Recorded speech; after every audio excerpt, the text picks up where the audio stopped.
أشهد أن لا إله إلا الله وحده لا شريك له وأشهد أن محمدا عبده ورسوله لا نبي بعده يا أيها الذين آمنوا اتقوا الله حق تقاته ولا تموتن إلا وأنتم مسلمون يا أيها الناس اتقوا ربكم الذي خلقكم من نفس واحدة وخلق منها زوجها وبث منهما رجالا كثيرا ونساء واتقوا الله الذي تساءلون به والأرحام إن الله كان عليكم رقيبا أما بعد.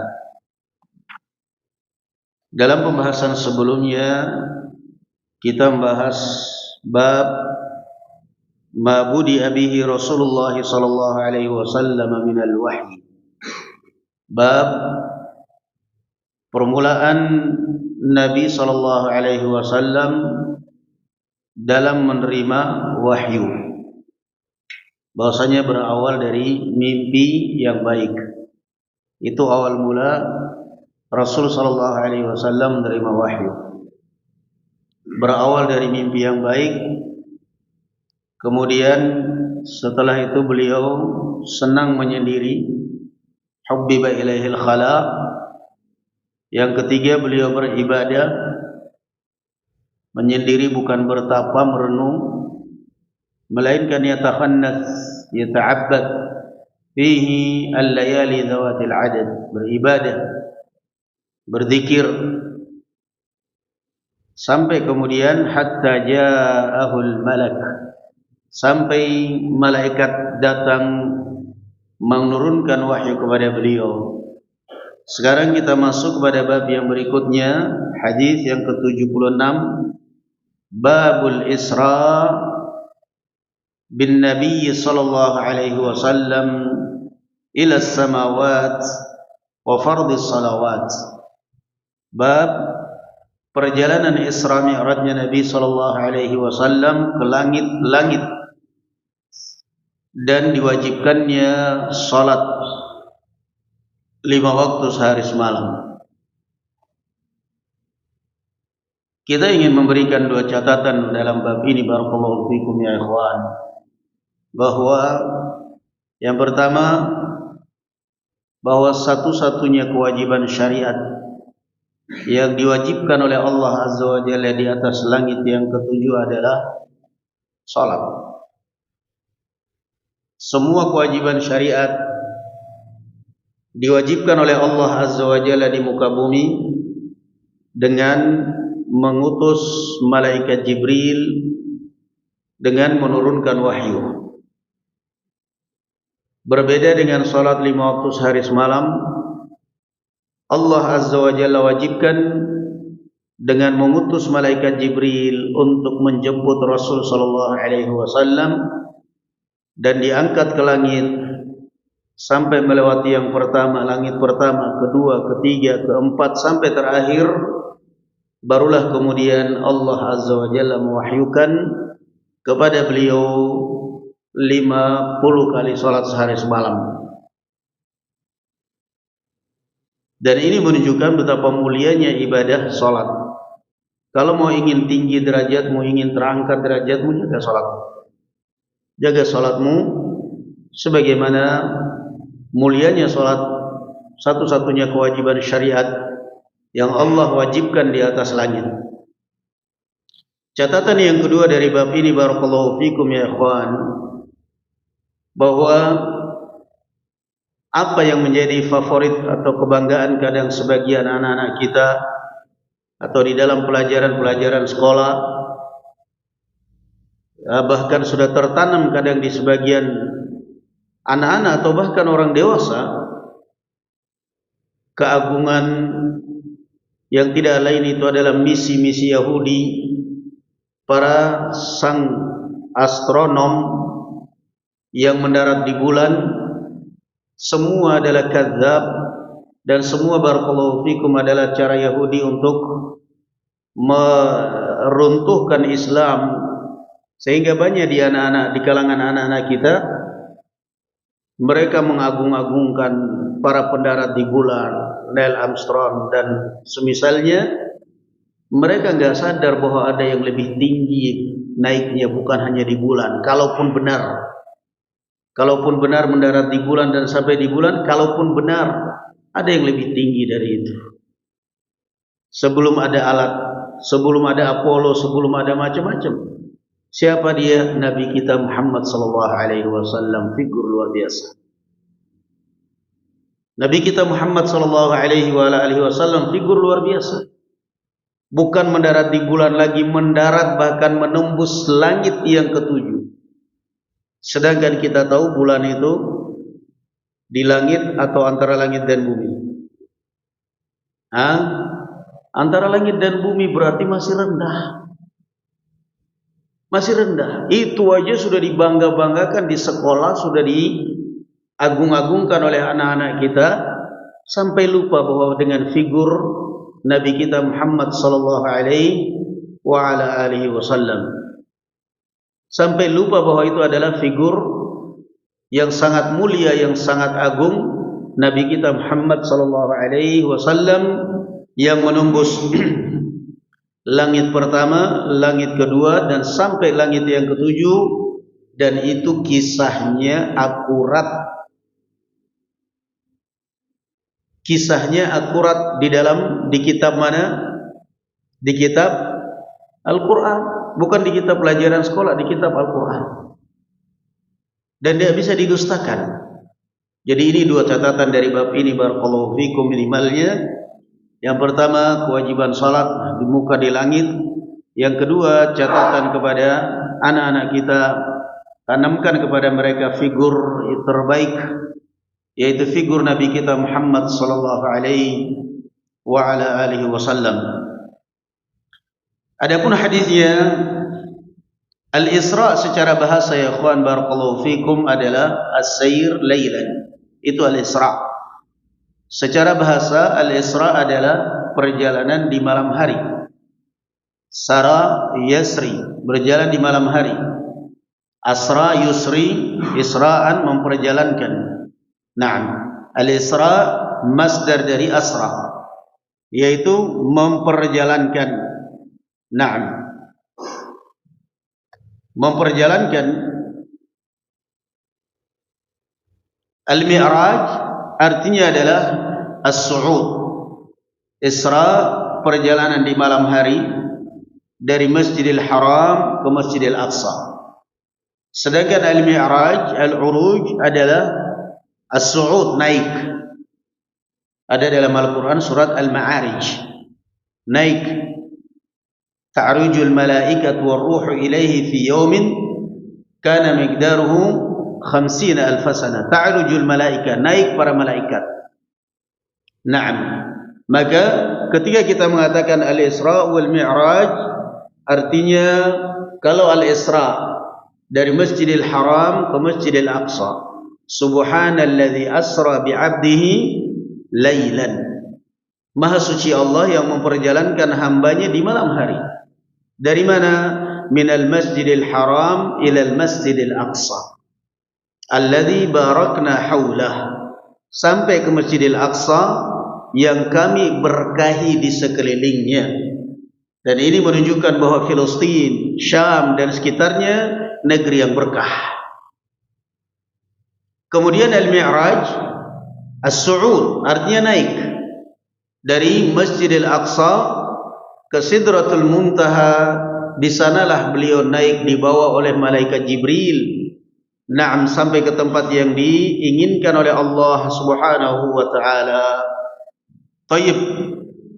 Adapun hadis barakallahu fikum ya ikhwan, hadisnya adalah qala an Anas bin Malik radhiyallahu anhu wa ardhah.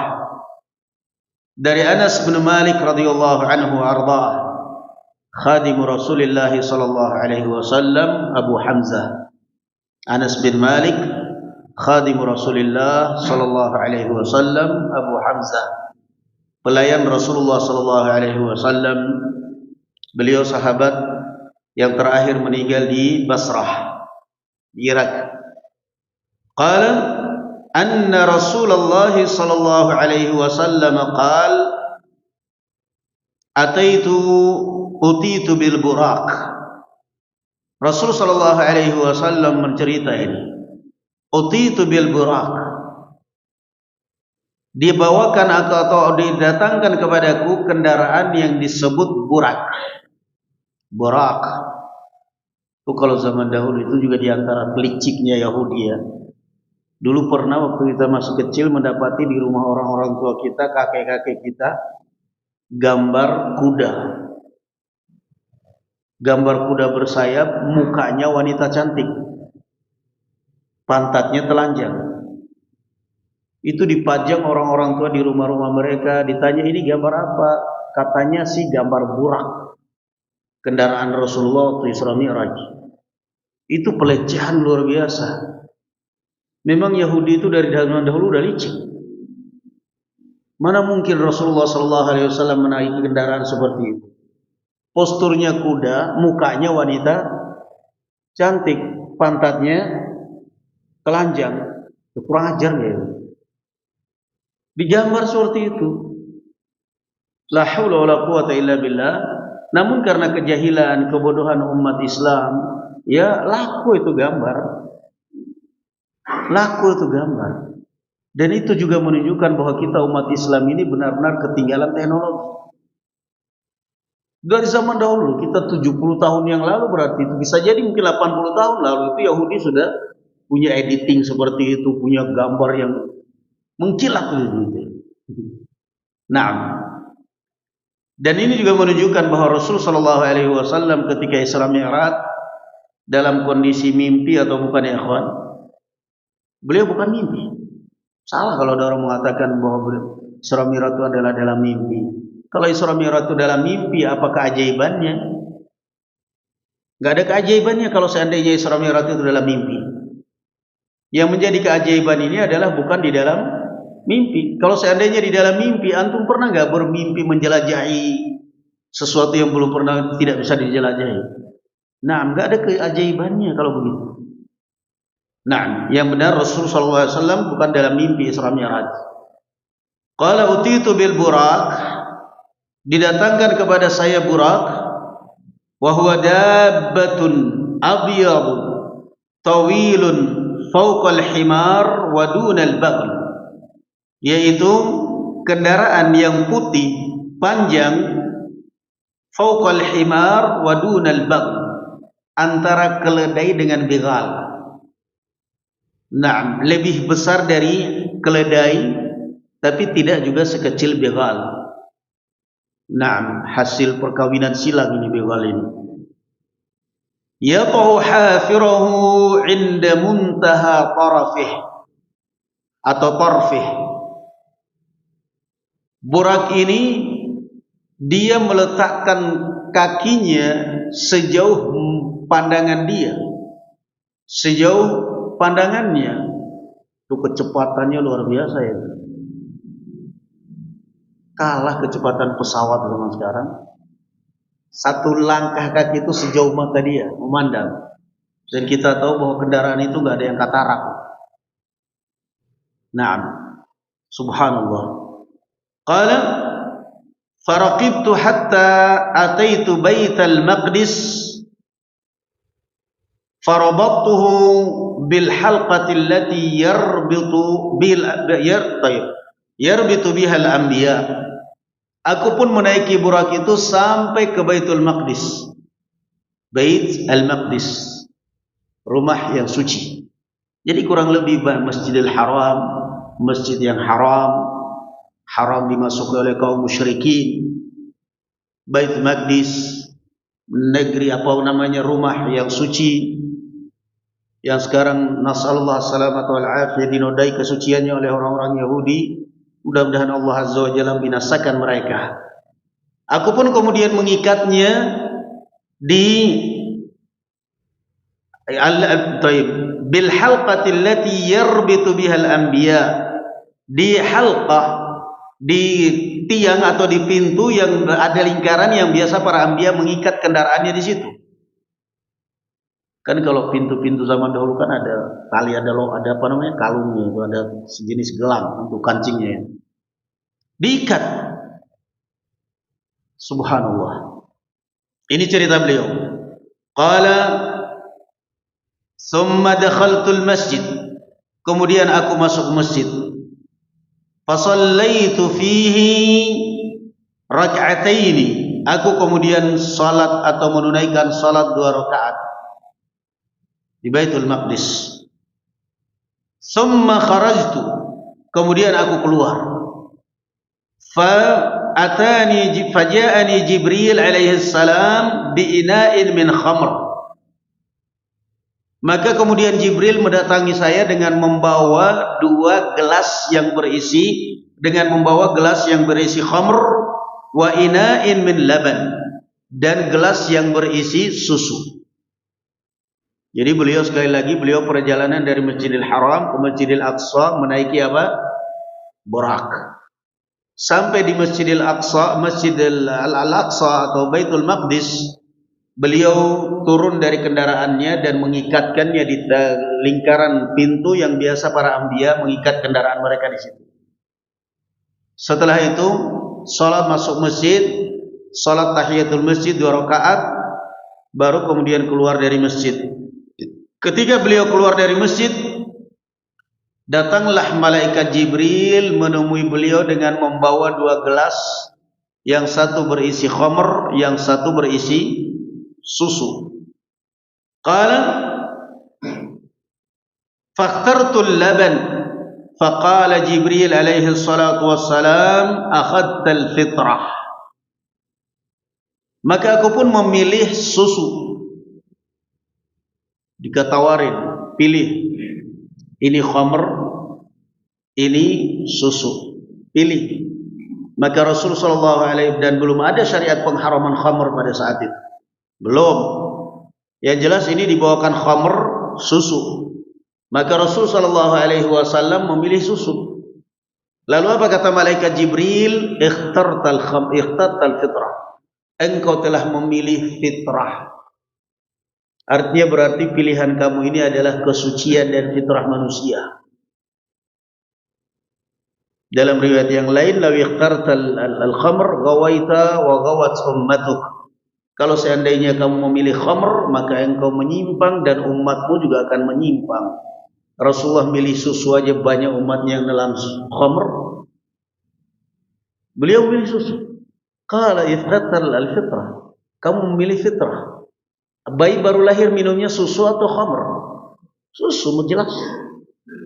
Murni tanpa gula. Tanpa gula. Ikhtartal fitrah. Itu namanya susu murni tanpa gula. Jadi manusia ini kalau minumnya fitrah itu bersih.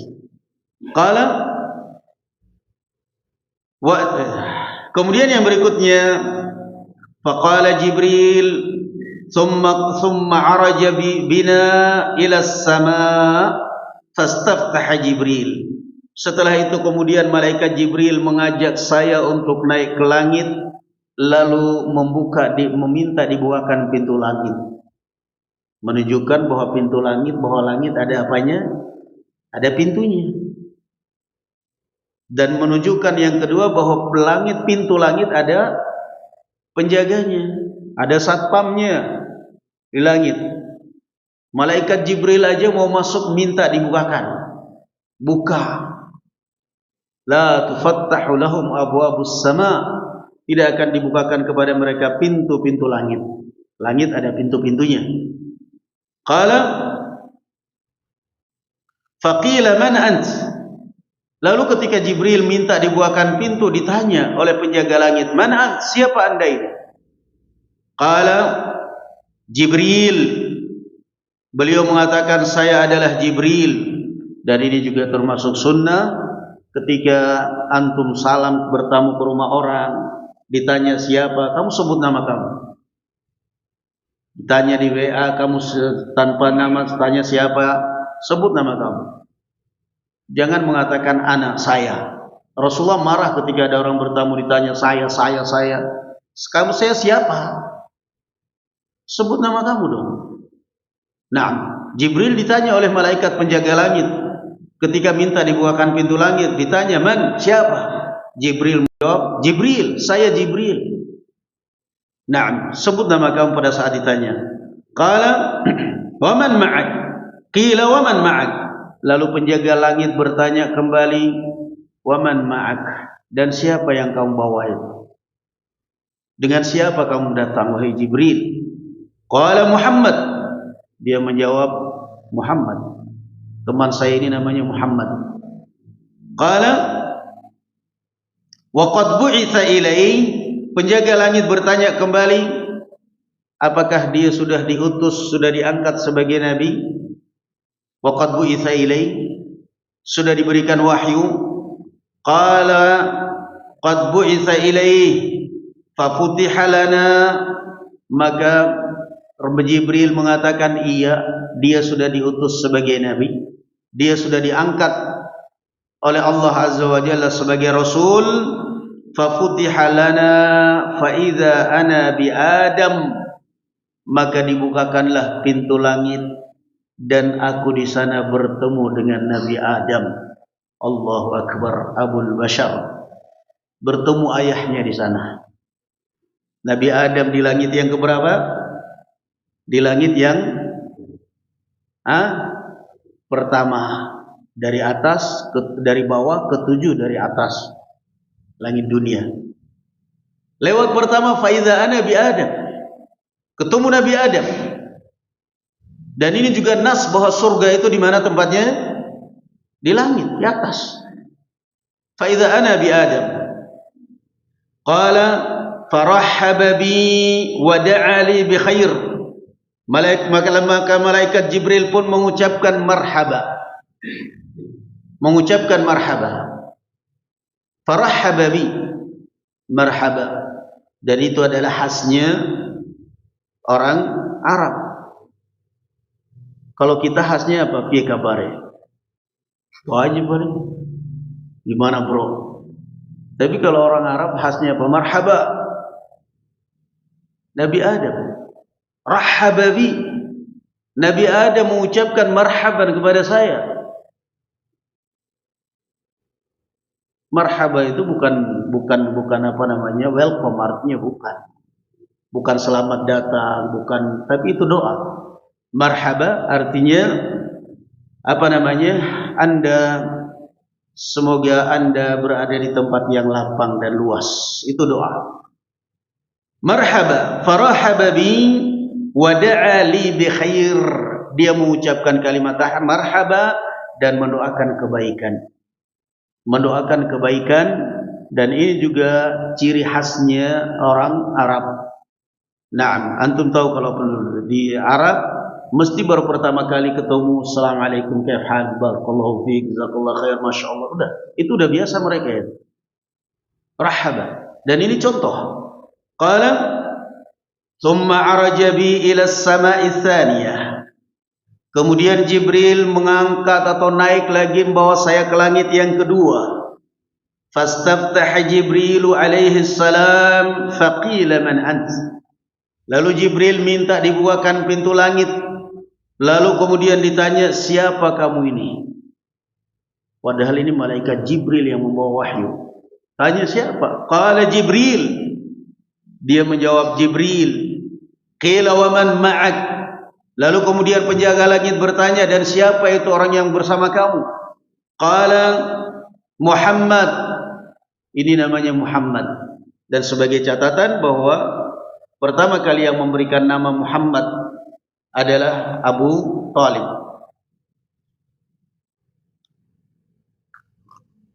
Abdul Muttalib, bukan Abu Talib. Abdul Muttalib, kakek beliau sallallahu alaihi wasallam.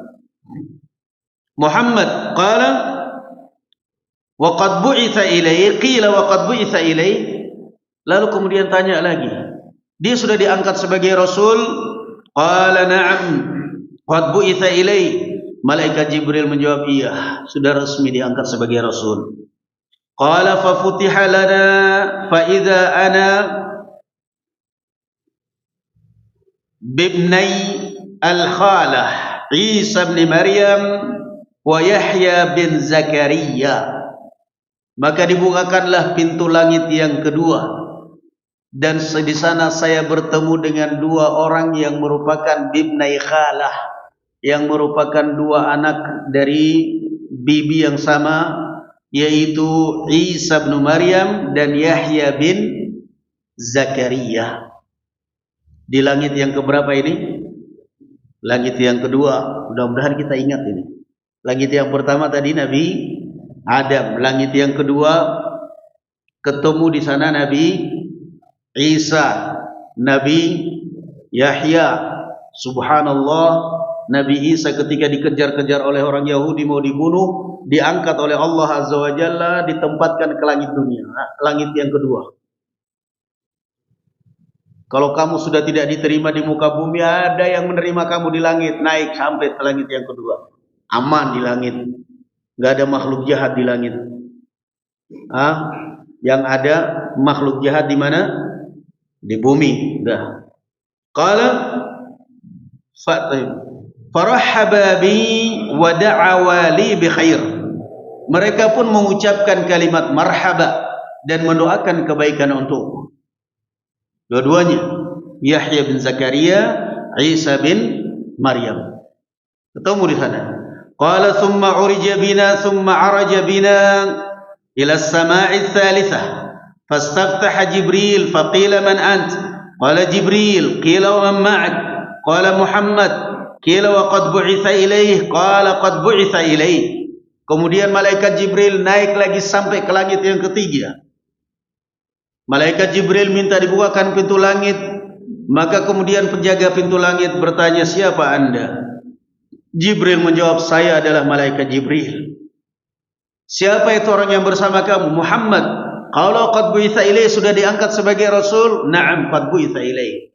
Qala fa futiha lana fa idza ana bi Yusuf idza huwa qad u'tiya syatral husni. Qala farahhaba bi wad'a li bi khair. Maka dibukakanlah pintu langit yang ketiga, dan di sana aku bertemu dengan Nabi Yusuf. Kok bisa Rasulullah kenal ya? Barangkali ada apa namanya di sini apa-apa. Kok Rasulullah langsung mengatakan di sana ada Yusuf? Kayak pernah lihat. Di sana ada Yahya bin Zakaria, ada Isa bin Maryam. Lah kan mereka ini semuanya ada yang meninggal, ada yang diangkat oleh Allah, kan Rasulullah belum lahir.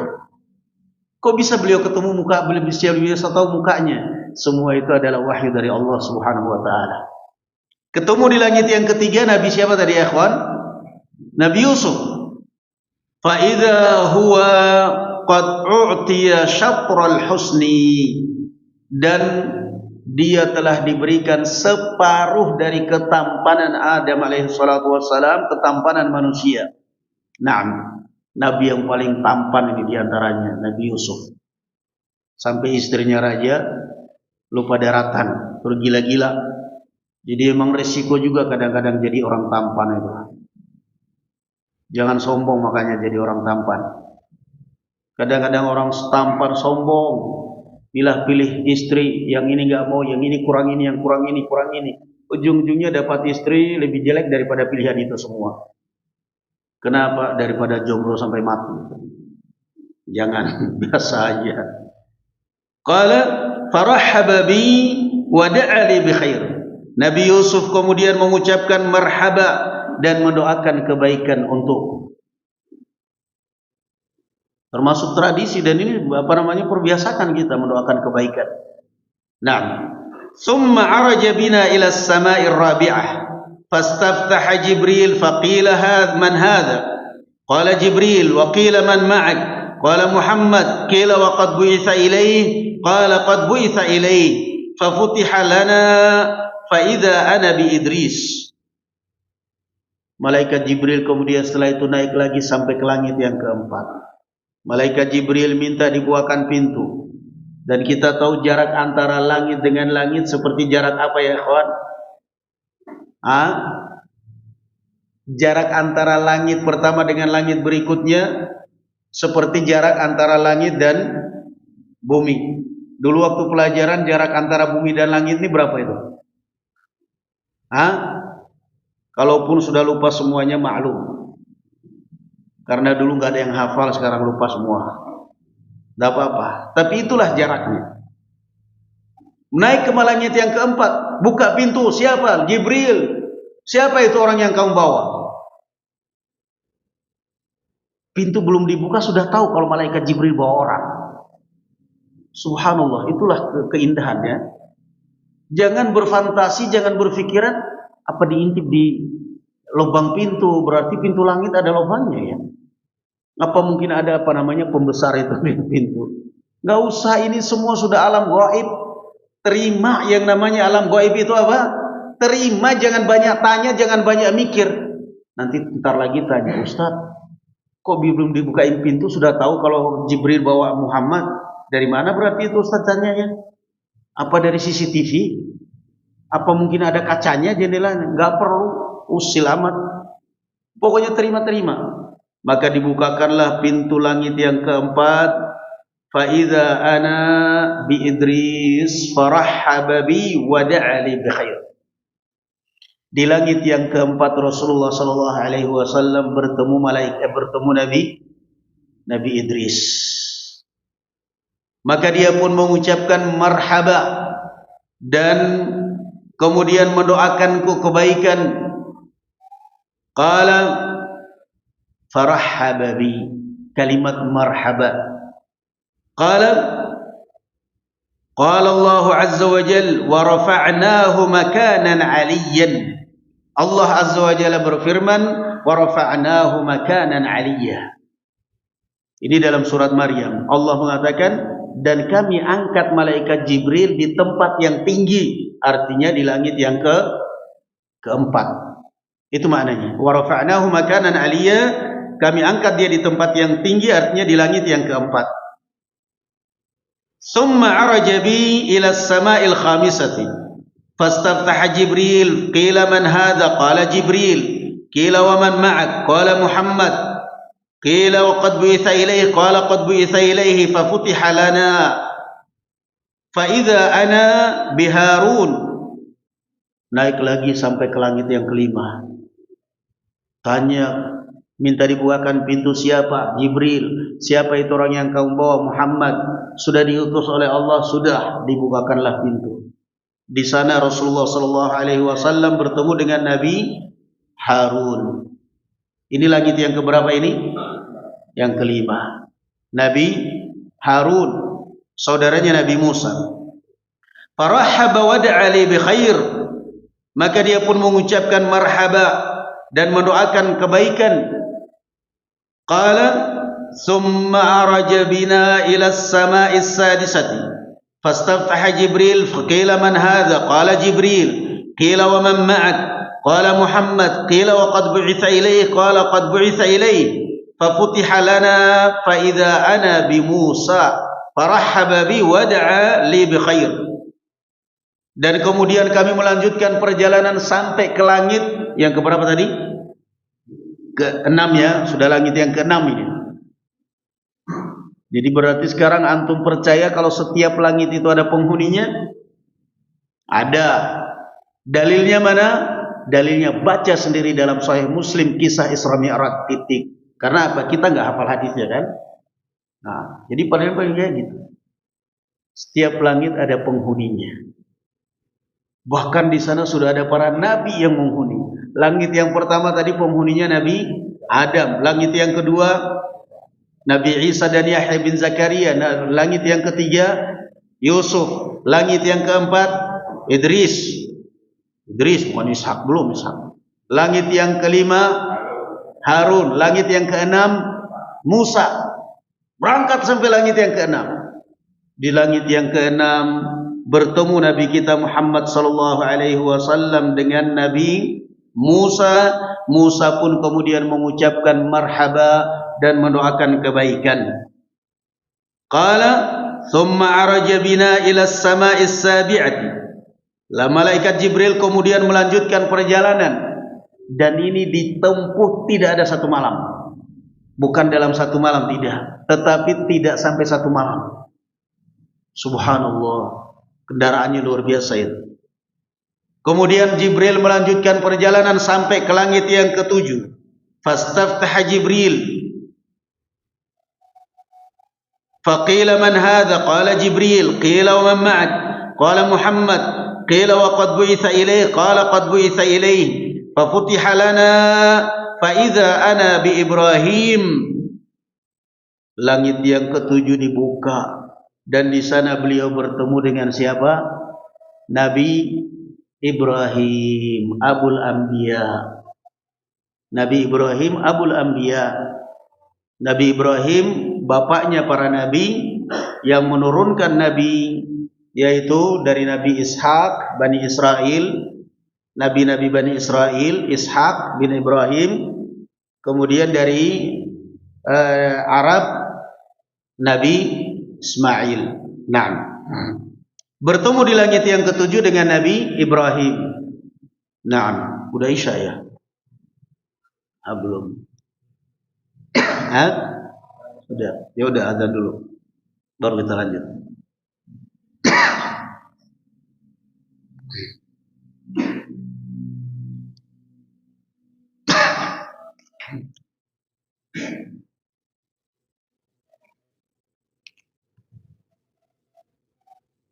Allahu Akbar. Allahu Akbar.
Baik, kita lanjutkan.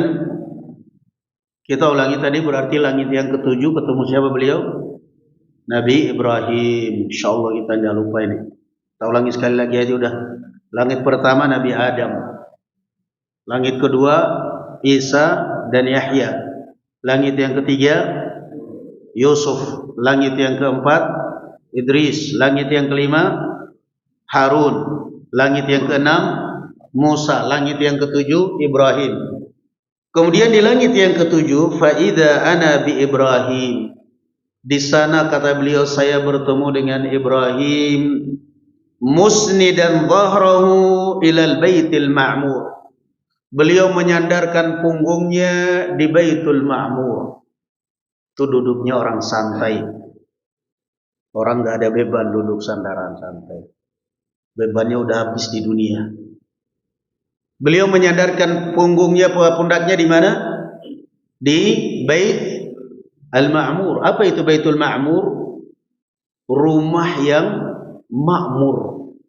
Baitul Ma'mur, rumah yang makmur. Kalau ada masjid namanya Baitul Ma'mur enggak ada jamaahnya, itu bukan Baitul Ma'mur namanya, Baitul Mahjur. Rumah yang ditinggalkan. Baitul Ma'mur. Qala wa idza huwa yadkhuluhu kulla yawmin 70,000 malakin la ya'uduna ilaih. Dan kata Rasulullah sallallahu alaihi wasallam, beliau menyaksikan sendiri Baitul Ma'mur. Setiap hari dimasuki 70,000 malak.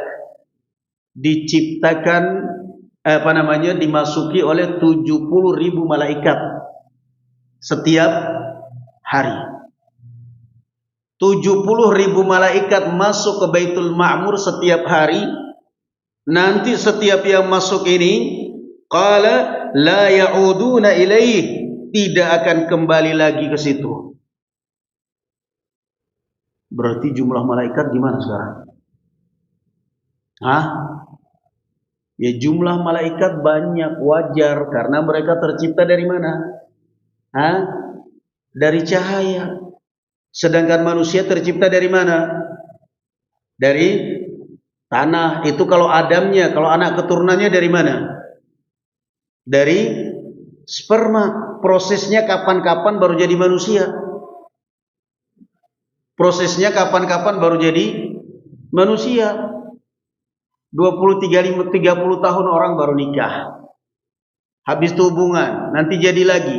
Proses untuk bisa punya nyawa aja, punya roh aja sampai berapa bulan? Sampai 4 bulan. Nanti lahir, lama lagi baru. Kalau malaikat dari cahaya, ada cahaya udah kun fayakun. Jadi setiap hari Baitul Ma'mur dimasuki oleh 70,000 malaikat. Tiap hari itu. Dan yang masuk hari ini enggak bakal pernah kembali ke situ lagi. Berarti malaikat yang masuk esok harinya itu yang baru diciptakan oleh Allah atau yang sudah lama diciptakan oleh Allah, 70,000 malaikat. Qala, makanya dinamakan Baitul Ma'mur, rumah yang makmur, yang dimakmurkan oleh malaikat-malaikat Allah Subhanahu wa taala. Wal Baitil Ma'mur, was Saqfil Marfu', wal Bahril Masjur. Thumma dhahaba bi ila Sidratil Muntaha. Nah, ini sekarang kita baca sejarah, baca cerita yang tidak bakal kita dapat dimanapun, di kitab manapun. Setelah bertemu Nabi Ibrahim, duduk sandaran di Baitul Ma'mur, beliau melihat keajaiban setiap hari dimasuki oleh 70,000 malaikat. Kemudian diajak oleh malaikat Jibril ke Sidratul Muntaha. Sidrah itu pohon. Pohon sidr. Kalau bahasa kita apa? Bidara. Kalau orang Jawa bilang widoro. Bukan kelor. Muntaha itu dari bahasa Arab. Intaha yantahi. Intiha artinya habis. Intaha, habis. Artinya apa? Sidratul Muntaha artinya pohon sidr yang habis. Artinya pohon yang paling tinggi, paling besar dan habis semua pohon, tidak ada yang menyainginya. Makanya dinamakan Sidratul Muntaha. Bahkan sebagian ahli sejarah mengatakan akarnya di bumi, sementara daunnya di sana di langit yang ketujuh. Cuman kita nggak tahu. Cuman ini kan subhanallah diperkenalkan kepada kita. Ternyata di langit yang ketujuh itu ada yang dinamakan Baitul Ma'mur. Di langit yang ketujuh ada Nabi Ibrahim duduk sandaran di Baitul Ma'mur. Di Baitul Ma'mur dimasuki oleh 70.000 malaikat setiap harinya. Dan kemudian setelah itu Jibril, ini Rasulullah sudah selesai ya, sudah menjelajahi langit demi langit. Ini sudah langit ketujuh, sudah nggak ada lagi langit. Sab'a samawatin tibaqa, 7 lapis langit. Maka di atas di langit yang ketujuh diajak keliling. Temu Baitul Ma'mur. Setelah itu diajak untuk ke Sidratul Muntaha. Wa idza waraquha ka'adhanil fiyalah. Wa idza thamaruha kalkilal. Dan beliau melihat sendiri daunnya seperti telinga gajah. Itu daun Sidratul Muntaha. Adalah telinga gajah. Dan buahnya kalkilal. Kilal itu kalau dalam bahasa Arab apa? Kalau bahasa kita kendi. Kendi tempat air minum itu biasa kilal dinamakan mereka. Kullah. Besar, daunnya besar, buahnya besar. Qala falamma inda Sidratil Muntaha. Itu di Sidratul Muntaha. Sidratul Muntaha itu adalah pohon. Sidr al-Muntaha. Falamma ghashiyaha min amrillahi ma ghashiya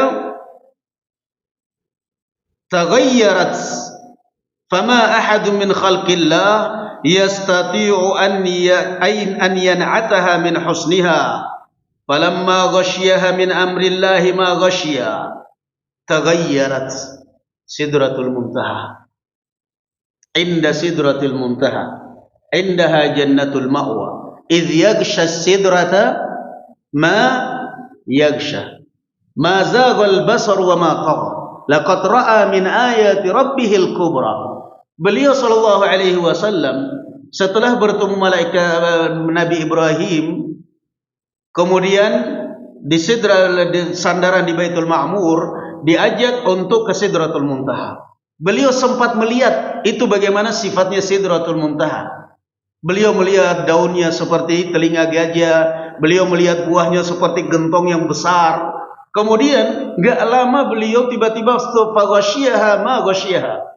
Tiba-tiba Allah Azza wa Jalla menyelimutinya dengan cahaya, sampai setelah itu kata Rasulullah tidak ada lagi yang bisa menceritakannya karena mata sudah tidak kuat dengan sinar dan cahaya yang menyelimutinya, dan juga orang hanya bisa melihat indahnya tapi tidak tahu sifatnya bagaimana. Subhanallah. Inda Sidratul Muntaha indaha jannatul ma'wa idh yaghsha sidrata ma yaghsha. Falamma ghashiyaha min amrillahi ma ghashiya taghayyarat. Tadinya kata Rasulullah saya bisa lihat daunnya, buahnya kelihatan. Tapi tiba-tiba Allah Azza wa Jalla menyelimutinya dengan cahaya. Diselimuti dengan cahaya sehingga mata manusia yang lemah tidak lagi bisa melihat bagaimana sifatnya, maka tidak ada lagi terlihat daunnya, tidak ada lagi terlihat buahnya, yang ada terlihat begitu indah. Nah, antum kalau ke tempat wisata, pegunungan atau mana saja di malam hari, yang indah terlihat apanya? Gunungnya atau lampunya? Hah? Lampunya kan? Antum bisa menceritakan gunungnya? Indahnya gunung, Masya Allah, saya kemarin ke gunung, indah. Jam berapa sampai sana? Jam 12 malam. Kok bisa kamu ceritakan indahnya gunung? Enggak mungkin. Yang dilihat, yang diceritakan apa? Lampu-lampunya, indahnya lampunya luar biasa. Coba kalau lampunya mati, jerit. Nah kata Rasulullah SAW, awalnya sih kelihatan itu Sidratul Muntaha, daunnya kelihatan, buahnya kelihatan. Kok tiba-tiba Allah Azza wa Jalla selimuti dengan cahaya, faghashiyaha ma ghashiyaha, diselimuti dengan cahaya, sehingga semenjak itu tidak lagi terlihat sifatnya yang tampak, pokoknya indah luar biasa karena cahaya yang menyelimutinya. Kurang lebih seperti itu secara logika. Kita berkunjung wisata ke tempat pegunungan, kita tidak lihat indahnya gunung, tapi kita lihat indahnya apa? Lampu. Karena lampu itu ada yang di bawah, ada yang naik, ada yang tinggi lagi, ada yang di atas. Indah banget ini gunung. Padahal bukan gunung yang kita lihat, tapi apa? Lampu. Kenapa kita tahu indahnya gunung? Jejernya lampu-lampunya, tinggi-tinggi. Oh, ini berarti gunung. Nggak taunya esok harinya bukan gunung Tower ternyata. Ternyata bukan gunung. Nah, qala fa auhallahu ilayya ma auha. Maka di sanalah kemudian Allah mewahyukan kepadaku. Inda sidratil muntaha. Indaha jannatul ma'wa. Di sana ada surga ma'wa. Idh yaghsha sidrata ma yaghsha. Ketika pohon sidr diselimuti oleh cahaya dari Allah Subhanahu wa taala, ma zaghal basar wa ma tagha. Mata tidak bakal sanggup lagi untuk menembus cahaya itu, tidak bakal sanggup lagi mata untuk bisa melihat sidratul muntaha. Laqad ra'a min ayati rabbihil kubra sampai fa'auha ila 'abdihi ma auha. Kemudian kata Rasul sallallahu alaihi wasallam, setelah proses perjalanan ini tadi, bukan perjalanan melelahkan, enggak, perjalanan menyenangkan. Nah, kemudian Allah mendapat memberikan wahyu kepada Rasul. Qala fa farada alayya 50 salatan fi kulli yawmin wa laylatin. Nah, dari lafaz inilah yang kemudian diambil kesimpulan oleh para ulama bahwasanya Rasulullah bahkan dalam hadis Ibnu Abbas ketika ditanya apakah ketika Isra dan Mi'raj Anda melihat Allah, Rasulullah menjawab hijabuhun nur, dalam riwayat yang lain nurun anna arah atau anna arah. Kata beliau, Allah Azza wa Jalla dihijabi oleh cahaya yang tidak mungkin bisa kita lihat dan bisa tembus dengan mata kita. Karena sebelum Allah Allah Azza wa Jalla sebelum mewahyukan kepada Rasul sallallahu alaihi wasallam, terlebih dahulu Sidratul Muntaha diselimuti dengan cahaya yang tidak bisa tembus mata orang. Nah, ya nggak mungkin kita bisa tembus mata orang sekarang. Sekarang kalau antum logikanya, antum duduk di sini, kemudian ada lampu yang nyorot semuanya. Antum ini duduk di tengah sini, taruhlah di masjid ini. Di dalam masjid ini gelap, semua lampu nyorotnya keluar, kiri kanan nyorot semua. Kita bisa melihat orang di luar, tapi orang nggak bakal bisa melihat kita. Kenapa? Kita di tengah-tengah cahaya. Nggak bisa orang melihat kita. Semua lampu nyorot ke sana semua. Kita bisa terang melihat orang, tapi orang nggak bisa melihat kita. Maka Rasulullah pun kemudian ketika Isra dan Mi'raj ditanya, beliau mengatakan, nggak mungkin mata saya bisa menembus cahaya yang kuat seperti itu. Kemudian Allah mewahyukan kepada Rasulullah, dan yang diwahyukan adalah 50 kali salat fi kulli yaumin wa lailatin. 50 kali salat pada setiap hari sehari semalam. Qala fanazaltu ila Musa sallallahu alaihi wasallam faqal ma farada rabbuka ala ummatik.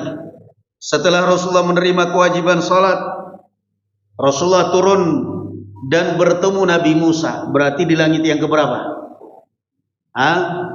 Langit yang ke-6, turun dari langit yang ke-7. Nabi Musa bertanya, apa yang Allah wajibkan untuk umatmu? Qala qultu 50 salatan. Qala irji ila rabbik fas'alhu at-takhfif fa inna ummataka la yutiquna dhalik. Kata Rasulullah, Allah mewajibkan untuk umatku 50 kali salat sehari semalam. Kata Musa, kamu kembali lagi kepada Allah, minta keringanan, umatmu nggak bakal mampu. Ya Allah, Nabi Musa mandang enteng. Bukan mandang enteng, Nabi Musa sudah pernah pengalaman dengan Bani Israel. Bani Israel yang kuat-kuat aja susahnya untuk sholat, susahnya untuk ibadah, apalagi umatmu yang lemah, nggak bakal kuat. Nyatanya 5 kali aja masih banyak yang nawar. Ada yang 5 kali dijadikan cuman 3 kali, maghrib, isya, subuh. Ada yang 5 kali dijadikan 2 kali setahun, Idul Fitri, Idul Adha. Naudzubillah, manusia. Bahkan ada orang yang 5 kali seumur hidup sekali masuk masjid, itu pun langsung di depan imam, nggak tanggung-tanggung. Nggak pernah masuk masjid, sekali masuk masjid di depan imam. Bukannya sholat, tiduran, kurang ajar. Setelah itu minta diantar ke kuburan. Masya Allah. Sabar memang kaum muslimin itu sabar. Kaum muslimin itu sabar. Nggak pernah kemudian, jangan. Nggak pernah masuk masjid, udah mati dibawa ke masjid. Sholatin di teras masjid. Jangan menghadap kiblat. Nggak ada, kaum muslimin sabar orangnya. Kata Nabi Musa, umatmu nggak mampu, kembali kepada Allah minta keringanan. Qala taib. Fa inni qad balautu bani Israil wa khabbartuhum. Qala, kata Musa, saya sudah capek pengalaman hidup dengan Bani Israel, susah suruh salat.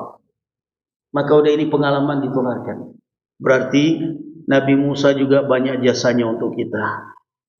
Faraja'tu ila rabbi faqultu ya rabb khaffif ala ummati. Aku pun, kata Rasulullah, kembali menemui kepada Allah. Aku berkata, ya Allah, ringankanlah beban umatku. Terlalu berat kalau 50 kali. Gimana itu kalau 50 kali ya kawan? 5 kali aja kadang sholat itu susah banget khusyuk kita. Ada orang yang sholat, yang main internet kuat berjam-jam, tidak boleh diganggu, dipanggil pun nggak mau dengar. Tapi giliran sholat paling 2 menit. Allah Akbar, sami Allah liman hamidah, selesai. Assalamualaikum warahmatullahi wabarakatuh. Assalamualaikum. Bukan zikir, handphone lagi. Naudzubillah fitnah. Qala fahatta alayya khamsan. Maka Allah pun menurunkan untukku 5 kali. Dari 50 menjadi 5 kali. Qala faraja'tu ila Musa faqultu khatta anni khamsan. Aku pun kembali menemui Nabi Musa dan aku melaporkan kepada Nabi Musa, Allah menggugurkan menjadi 5 kali. Qala inna ummataka la yutiquna dhalik. Kata Nabi Musa, walaupun 5 kali wahai Muhammad, tetap aja umatmu nggak bakal sanggup mengerjakan 5 itu. Nyatanya ucapan Nabi Musa benar juga ya. Nah itu tadi kita ada yang mintanya cuma 2 kali. Na'udzubillah. Qala farji ila rabbika fas'alhu takhfif. Qala falam azal arji' baina rabbi wa baina Musa alaihi salatu wassalam hatta qala ya Muhammad innahunna 5 salawatin kulla yawmin wa laylatin likulli salatin 10 fadzalika 50 salatan. Maka kata Rasulullah sallallahu alaihi wasallam, aku pun kembali kepada Allah, minta keringanan dari 5. Allah tidak menurunkan. Balik lagi kepada Nabi Musa, kembali lagi, bolak-balik terus, minta keringanan, tidak diringankan lagi. Sampai akhirnya Allah Azza wa Jalla mengatakan, wahai Muhammad, itu salat 5 kali untuk umatmu, tapi pahalanya 50 kali, udah gak usah minta keringanan lagi. Innaha 5 wa innaha la 5. Kenapa ya kawan? Logikanya dalilnya apa? Karena satu kebaikan berapa kali lipat? 10 kali lipat. Kata Allah Azza wa Jalla, Anda itu sholat 5 waktu sehari semalam, tapi pahalanya sama dengan 50 kali. Allah tidak lagi menurunkan. Sampai Rasulullah mengatakan, laqad istahyaitu min rabbi. Ketika Nabi Musa menyuruh lagi, saya sudah malu, kata Nabi kita Muhammad. Maka Rasulullah dimotivasi oleh Allah. Itu 5 kali, itu sholatnya, tapi pahalanya 50 kali. Kemudian, Allahu Akbar, kewajiban sholat, subhanallah, disyariatkan oleh Allah Azza wa Jalla di langit yang ke-7. Maka celakalah kaum muslimin yang tidak perhatian dengan sholat. Idul Fitri datang ke masjid bukan untuk sholat, untuk minta zakat fitrah. Idul Adha datang ke masjid bukan untuk salat, untuk minta daging korban. Astaghfirullahaladzim. Merasa miskin terus-terusan hidupnya. Ya memang wajar karena memang enggak punya perhatian dengan agama Allah. Qala ya Muhammad, Wa man hamma bihasanatin falam ya'malha kutibat lahu hasanatun fa in amilaha kutibat lahu ashran. Dan barang siapa yang bermaksud untuk berbuat kebaikan lalu ia tidak mengerjakannya, maka Allah akan mencatat 1 kebaikan, dan siapa yang mengerjakannya akan dicatat 10 kebaikan. Bukan berarti kita tidak sanggup menunaikan haji terus tidak ada niat haji, salah. Bukan berarti antum tidak ada niat, tidak ada kemampuan untuk umrah terus tidak ada niat untuk umrah, salah. Belum mampu kita menunaikan haji. Mungkin karena faktor dana, mungkin karena faktor usia, mungkin karena faktor macam-macam. Bukan berarti tidak ada niat. Kamu gak ada niat haji, apalah, mau niat dari mana juga, jangan, salah. Kata Rasulullah, man hamma bihasanati. Anda berniat untuk berbuat baik, Anda berniat untuk ibadah, lalu Anda tidak mengerjakannya karena faktor macam-macam, faktor ekonomi, haji butuh puluhan juta. Anda tidak haji tahun ini, Anda belum juga haji tahun depan, Anda belum juga, setiap Anda niat dapat 1 pahala, tercatat itu 1 pahala. Anda kemudian berangkat menunaikan, tercatat 10 pahala, 10 kali lipat pahalanya. Nah, Anda belum mampu korban, jangan cuma niat-niat aja, korban juga berapa sih, kambing 1,5 juta dapat kok. Niat, dapat itu insya Allah. Jadi jangan ketika tidak mampu, ketika belum mampu untuk menjalankan suatu ibadah, jangan kamu tutup niat kamu. Jangan. Wa man hamma bi sayyi'atin falam ya'malha lam tuktab syai'a. Dan jika Anda bermaksud jelek lalu tidak Anda kerjakan, maka itu tidak akan dicatat dosa. Orang berniat mencuri, kemudian tidak jadi mencuri, maka tidak dicatat dosa. Kalau tidak jadi mencurinya itu karena takut kepada Allah. Tapi kalau tidak jadi mencuri karena diteriakin maling, sudah tercatat dosa. Tidak jadi mencuri karena ketahuan polisi, ketahuan tuan rumah, sudah dicatat dosa. Rasulullah SAW mengatakan, idzal taqal musliman bi sayfayhima fal qatil wal maqtul fin nar. Qila ya Rasulullah hadzal qatil fama balul maqtul? Qala innahu qad hamma ala qatli sahibi. Rasulullah mengatakan, ada 2 orang muslim yang bertemu dengan membawa senjata masing-masing, yang terbunuh dan yang membunuh sama-sama masuk neraka. Sahabat bertanya, ya Rasulullah, kalau orang terbunuh, orang yang membunuh masuk neraka, masuk akal. Bagaimana dengan nasib yang terbunuh? Sudah terbunuh masuk neraka lagi. Apa jawab Rasulullah? Innahu kana harisan ala qatli sahibi. Karena dia sudah niat dan dia sudah berazam untuk membunuh temannya, cuman karena keduluan aja. Jadi di sini katakan, barang siapa yang berniat buruk lalu dia tidak mengamalkannya, maka tidak akan dicatat dosa. Ini dengan syarat kalau dia meninggalkannya karena takut kepada Allah Subhanahu wa taala. Innama tarakaha min jarra'i. Tapi kalau dia meninggalkannya karena gagal aja, karena takut ternyata sudah ditunggu orang, sudah ini, lain lagi. Naam. Qala wa in amilaha kutibat sayyi'atun wahidah. Kalau dia mengerjakannya akan dicatat 1 kejelekan. Allah apa ya ikhwan? Arhamur rahimin. Zat yang paling penyayang. Bismillahirrahmanirrahim. Zat yang paling maha penyayang. Kamu berbuat kebaikan, Allah lipat gandakan berapa kali lipat? 10 kali lipat. Kamu berbuat dosa, Allah catat berapa? 1. Tapi kan ngerinya apa? Dosa ini bisa jadi diampuni, bisa jadi tidak diampuni. Apalah artinya kebaikan-kebaikan kita kalau ternyata dosa tidak diampuni? Jangan agama itu pakai logika. Berarti kalau orang mencuri dosanya berapa? 1. Kalau hasil curiannya disedekahkan, pahalanya 10, kurang 1 masih. Dari rumah nggak bawa sandal, pulang bawa sandal kulit. Sampai di rumah disedekahkan kepada orang miskin. Nggak ada sandal baru, saya sedekahkan. Dari mana? Dapat dari masjid tadi. Nyuri. Dosanya 1. Ini sekarang saya sedekah. Pahalanya masih 9. Itu kan logikanya kamu. 9. Tapi kalau orang yang kamu curi tidak halalkan, dia tidak memaafkan, bisa jadi dosamu tidak akan diampuni oleh Allah Azza wa Jalla. Kenapa kamu merugikan orang? Allah mengampuni dosa-dosa kamu. Yang punya barang tidak menghalalkan, dituntut kamu di hari kiamat. Mau apa? Itu kan hitungan di mata Allah, di hadapan Allah. 9 kebaikan, apa 10 kebaikan. Tapi dihitungan di hadapan manusia. Kalau orangnya tidak menghalalkan, kalau orang menuntut kamu di akhirat, saya akan tuntut di akhirat siapapun yang mengambil barang saya. Saya akan ambil kebaikan-kebaikannya di akhirat. Mau apa? Rasul sallallahu alaihi wasallam mengatakan apa? Al-muslim atau al-'abd mu'allakun bidainihi hatta yu'adda anha.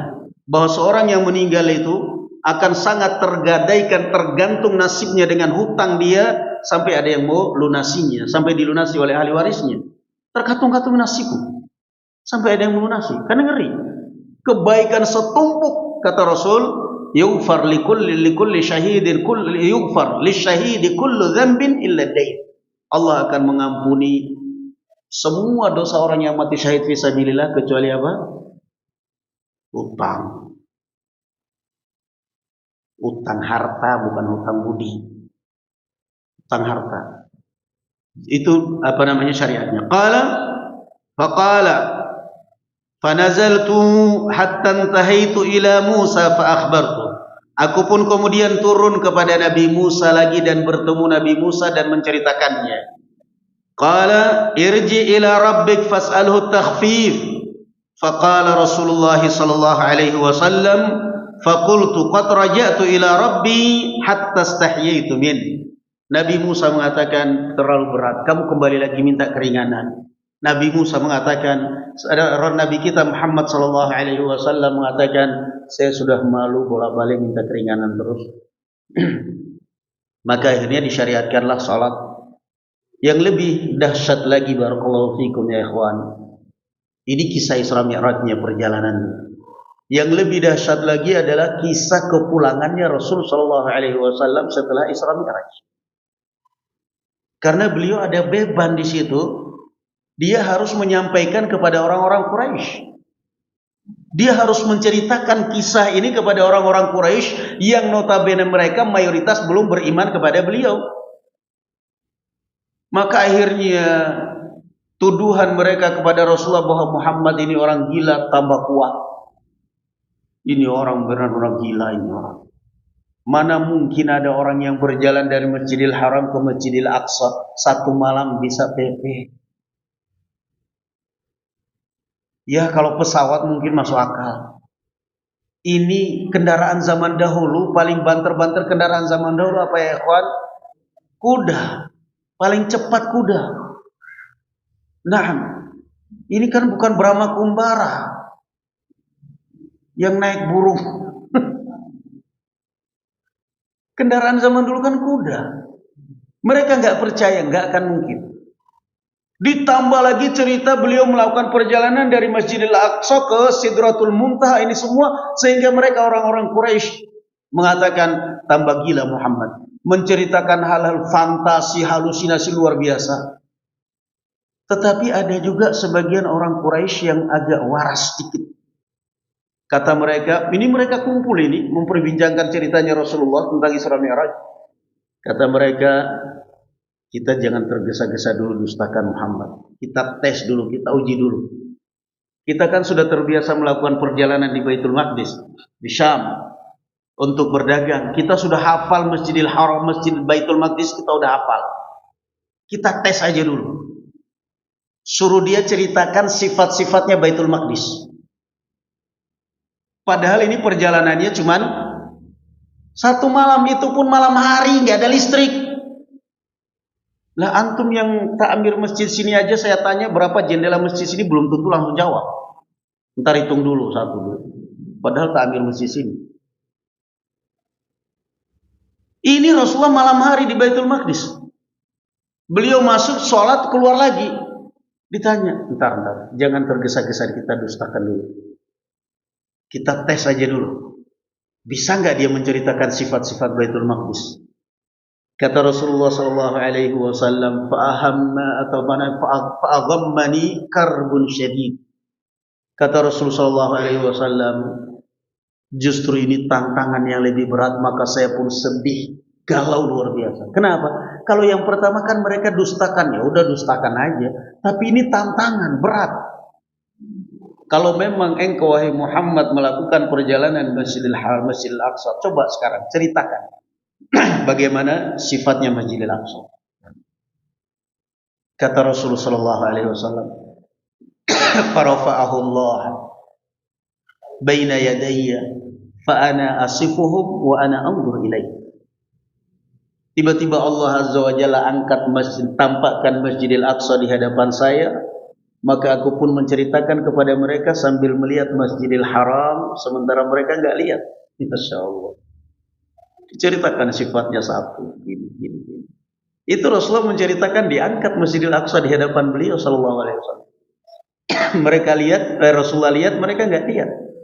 Ceritakan ciri-cirinya begini. Setelah diceritakan, apa kata mereka?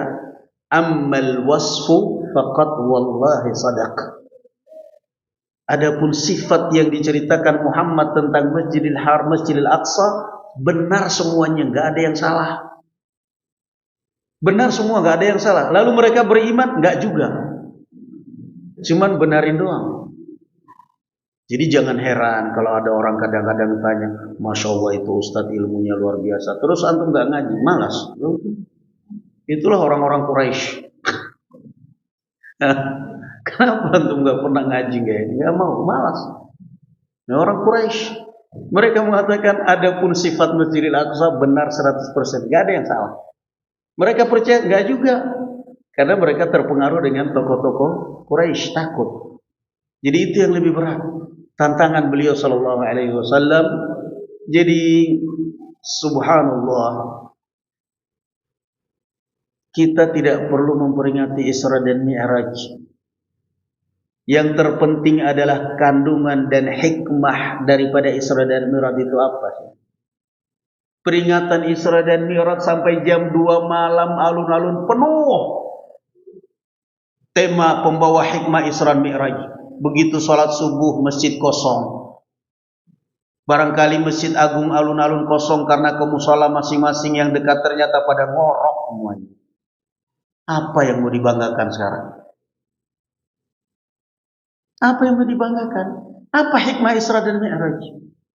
Hikmah terbesar Isra dan Mi'raj apa? Sholat kan? Kok pada nggak sholat? Pada nggak sholat. Salawatan tapi enggak sholat. Gimana? Salawat supaya mendapatkan syafaat Kanjeng Nabi, mendapatkan syafaat Kanjeng Nabi, sholat dulu baru salawat. Sholat. Sholat itu kan tiang agama, rukun Islam. Sholat itu rukun Islam. Lah ini rukunnya, fondasinya ditinggalkan, yang dikejar salawat. Berbagai macam cara. Bagaimana mungkin kita salawat siang malam sementara fondasi agama kita ambruk rusak? Itu hikmah yang terbesar dari Isra dan Mi'raj. Diwajibkannya salat 5 waktu sehari semalam. Sampai Nabi kita Muhammad sallallahu alaihi wasallam malu kepada Allah. 50 kali diwajibkan, kembali kepada Musa, terlalu berat, kamu kembali kepada Allah. Minta keringanan ya Allah, dari 5 kali turunkan. Sampai terakhir Allah mengatakan, wahai Muhammad, itu sudah cukup. 5 kali itu prakteknya, tapi pahalanya sama dengan 50 kali, sudah cukup. Nabi Musa mengatakan, kembali lagi. Kata Rasulullah, istahyaitu min Rabbi.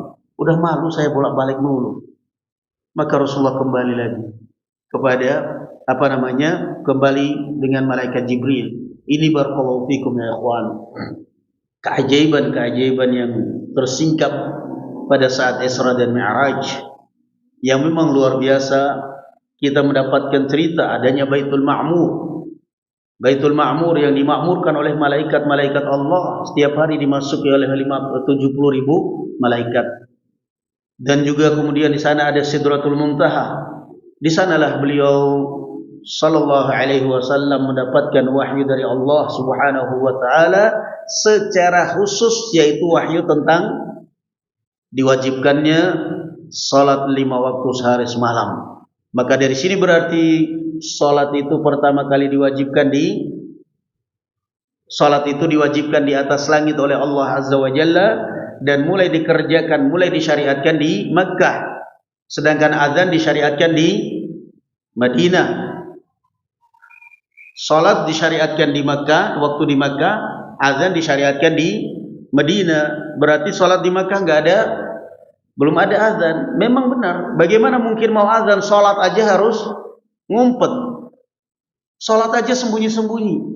Rasulullah pernah salat sedang sujud ditimpuk dengan jeroan kotoran onta. Rasulullah salat diancam oleh Abu Jahal. Muhammadun la'in ra'aituhu yahfir wajhahu ala turab la'ata'anna raqabatahu. Muhammad, kalau saya lihat lagi dia menempelkan wajahnya di tanah, saya akan injak batang lehernya. Salat aja diancam, bagaimana mungkin bisa azan? Maka mereka salat di Makkah, tapi salatnya secara sembunyi-sembunyi. Sampai Allah mengatakan, wala tukhafid biha wala tajhar bi salatika wala tukhafid biha wabtaghi baina dzalika sabila. Jangan engkau keraskan suaramu pada saat salat, jangan pula engkau sirkan sampai enggak kedengaran, tapi ambil yang tengah-tengah. Kenapa? Kamu keraskan suara bacaanmu salat, akhirnya menjadi celaan dan cercaan kaum musyrikin. Nah, ketika di Madinah barulah mulai kaum muslimin memiliki negara, mulai aman, mulai memiliki kekuatan. Maka kemudian carilah cara untuk mengumpulkan orang, untuk mengumumkan orang waktu salat. Bagaimana cara orang tahu bahwa ini waktu salat? Sahabat ada yang mengusulkan pakai api unggun, namun ditolak. Itu berarti sama dengan Majusi. Kita pakai lonceng, sama dengan Nasara kalau begitu. Sampai akhirnya datang Abdullah bin Zaid, cerita kalau dia sedang berjalan membawa kentungan lah kurang lebih lah. Ditanya apa itu? Saya memanggil orang sholat. Mau saya ajarkan yang lebih baik dari itu? Mau. Maka diajarkan lafaz apa? Azan. Allahu Akbar, Allahu Akbar. Suara terindah di dunia, Masya Allah. Diajarkan suara azan. Kemudian Abdullah bin Zaid esok hari datang kepada Rasulullah, ceritakan mimpinya. Rasulullah mengatakan, innaha la ru'ya haqq. Ini mimpi yang benar. Alimhu Bilalan fa innahu anda minka sautan. Kata Rasulullah, ajarkan mimpimu ini kepada Bilal karena suaranya lebih nyaring, suaranya lebih keras. Maka resmi pada saat itu disyariatkan apa? Adzan untuk memanggil kaum muslimin menunaikan ibadah salat. Na'am, barakallahu fikum, wallahu a'lam bissawab. Sudah cukup ya? Enggak ada pertanyaan kan? Insyaallah enggak ada pertanyaan. Baik. Barakallahu fikum, enggak usah lah. Tadi di Pemalang sudah saya tambah masalah korban. Enggak usah berulang. Kalau antum mau dengerin yang tadi Pemalang atau tadi khutbah Jumat di Tegal tentang anjuran korban. Anjuran korban, jangan pelit. Satu kalimat yang saya titipkan kepada antum semua, kita harus sadar bahwa harta itu adalah titipan dari Allah. Maka kalau kita pelit mengeluarkan haknya Allah, logikanya bagaimana mungkin yang menitipkan mau nambah titipannya sementara kita sendiri nggak mau mengeluarkan titipan? Itu sudah, titip itu aja, kalimat itu aja. Itu yang menjadi pikiran pertimbangan kita. Bagaimana mungkin Allah mau menambah titipannya kepada kita sementara kita diminta titipan sekali setahun aja bakhil, hitung-hitungan. Eman-eman duit, sayang duit. Padahal beli pulsa nggak pernah eman-eman. Sehari aja kuota habis harus diisi. Belum habis sudah diisi. Belum habis sudah diisi. Tambah lagi kadang-kadang sudah kuota rokok lagi. Giliran korban, hitung-hitungan, belum mampu. Tiap hari korban perasaan melulu. Korban perasaan kita itu tiap hari di rumah. Istri korban perasaan dengan suami korban perasaan dari istrinya, udah semuanya. Jadi korban perasaan jangan. Korban kambing, beli kambing. Saya belum mampu, Ustaz. Kalau memang niat dari 6 bulan yang lalu beli korban berapa? 200.000 rupiah satu ekor kambing yang baru lahir. Dipelihara, dikasih susu, dikasih makan. Lah kan pas hari korban sudah 6 bulan domba. Domba kan 6 bulan cukup kan? Kalau onta berapa tahun? 5 tahun minimal. Sapi 2 tahun. Kambing Jawa yang telinganya panjang itu 1 tahun, domba 6 bulan cukup. Dari 6 bulan lalu sebelum Ramadan beli kambing, cari kambing yang kecil. Kebetulan di halaman rumah ada taman. Niat itu kalau niat itu kamu akan berusaha. Oh, buktinya motor aja bisa dikredit, kenapa? Karena niat. Mobil bisa dikredit karena apa? Niat. Rumah bisa di KPR karena niat. Rumah surga hitung-hitungan, padahal cuman ya itu tadi 200.000 bisa beli 6 bulan yang lalu. Pelihara, disusuin, dibesarin. Begitu masuk Idul Adha, alhamdulillah korban 1 ekor kambing. Beli berapa mas? 200.000. Di mana itu saya mau beli lagi? 6 bulan yang lalu saya beli. Pas ini jatuh tempo. Gitu caranya.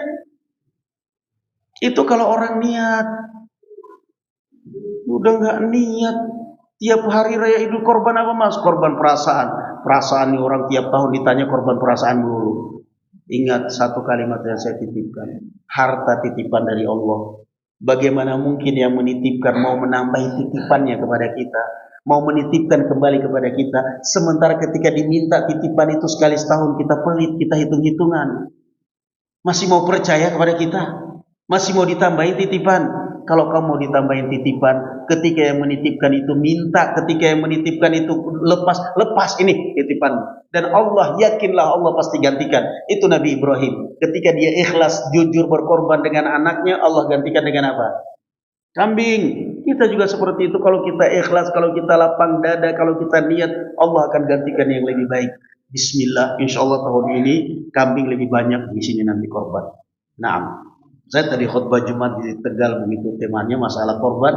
Habis khutbah, ikhwan WA, alhamdulillah Ustaz tadi anak saya 2 dengarin khutbah langsung beli kambing. Alhamdulillah. Mudah-mudahan yang lain nyusul. Masya Allah. Bismillah, jangan pelit-pelit. Harta titipan. Kita berpikir seperti itulah. Bagaimana mungkin dia menitipkan mau nambah titipannya kalau kita tidak keluarkan itu titipan? Hitung duit melulu, 5 juta, 1, 2, 3, 4, 5. 5 juta keluar korban, 2 juta tinggal 3 juta. Korban enggak? Enggak. 5 juta itu udah banyak duitmu, korban, bismillah. Allah gantikan yang lebih baik. 4 juta bahkan udah banyak. 2 juta pun udah cukup. Kambing 1 ekor, beli, udah. Bismillah, udah ini ikhlas niat, Allah akan gantikan. Nah, itu barakallahu fikum ya ikhwan, tambahan supaya semangat beli kambing korban. Jangan kalau beli handphone yang 3 juta, 5 juta dicicil, kuota internet nggak pernah berhenti, kuota ibunya, kuota bapaknya, kuota anaknya 3, 5, paling nggak sebulan berapa itu kuotamu itu? Nabung 5.000 aja per hari aja bisa dapat kok kita kambing korban. Semua itu tergantung niat. Kata orang Indonesia, di mana ada kemauan di situ ada jalan. Kata orang Arab, inna dawa'i tashuddul quwa. Sama itu patahnya. Na'am. Barakallahu fikum, wallahu a'lam bissawab. Walhamdulillah. Subhanakallahumma bihamdik, asyhadu an la ilaha illa anta astaghfiruka wa atubu ilaik. Assalamualaikum warahmatullahi wabarakatuh.